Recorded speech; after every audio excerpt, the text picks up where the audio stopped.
یہ ہے سعید صحابی، نام ہے بریر ابن خزیر حمدانی۔ حمدان سے پتہ چل رہا ہے کہ کہاں کے رہنے والے ہیں۔ ان کا ایک خاص ٹائٹل تھا، باقاعدہ ایک لقب دیا گیا ان کو معلم قرآن سے۔ معلم قرآن اصحاب حسینی میں کون تھے؟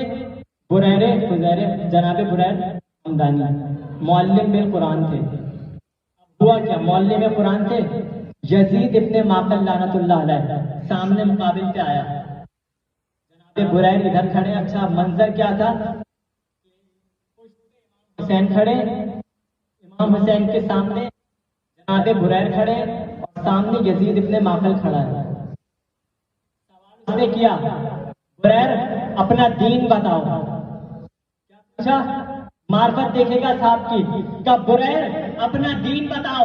جیسے اس نے کہا نا اپنا دین بتاؤ، جناب بریر ایک مرتبہ بالکل ایسے مڑے، سر سے لے کے پیر تک حسین ابن علی کو دیکھا۔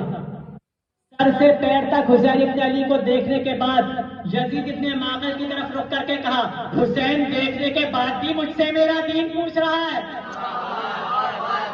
حسین دیکھنے کے بعد بھی مجھ سے میرا دین پوچھ رہا ہے۔ اب سوال یہ اگر پوچھو بتائیے یہ دین کیا ہے، تو آپ کہیں گے لا الہ الا اللہ محمد رسول اللہ علی ولی اللہ، نمازیں، روزے، حج، زکوٰۃ، خون سے ہاتھ، امر بالمعروف نہی عن المنکر، تولا تبرا، قرآن، احکام، ساری چیزوں کا آپ ایک ایک چیز کا نام بتاتے جائیں گے کہ یہ تمام چیزیں سمٹ جائیں تو دین بنتا ہے۔ جناب بریر نے حسین ابن علی کی طرف دیکھا اور اس کی طرف دیکھ کر کہا، حسین دیکھنے کے بعد بھی مجھ سے میرا دین پوچھ رہا ہے۔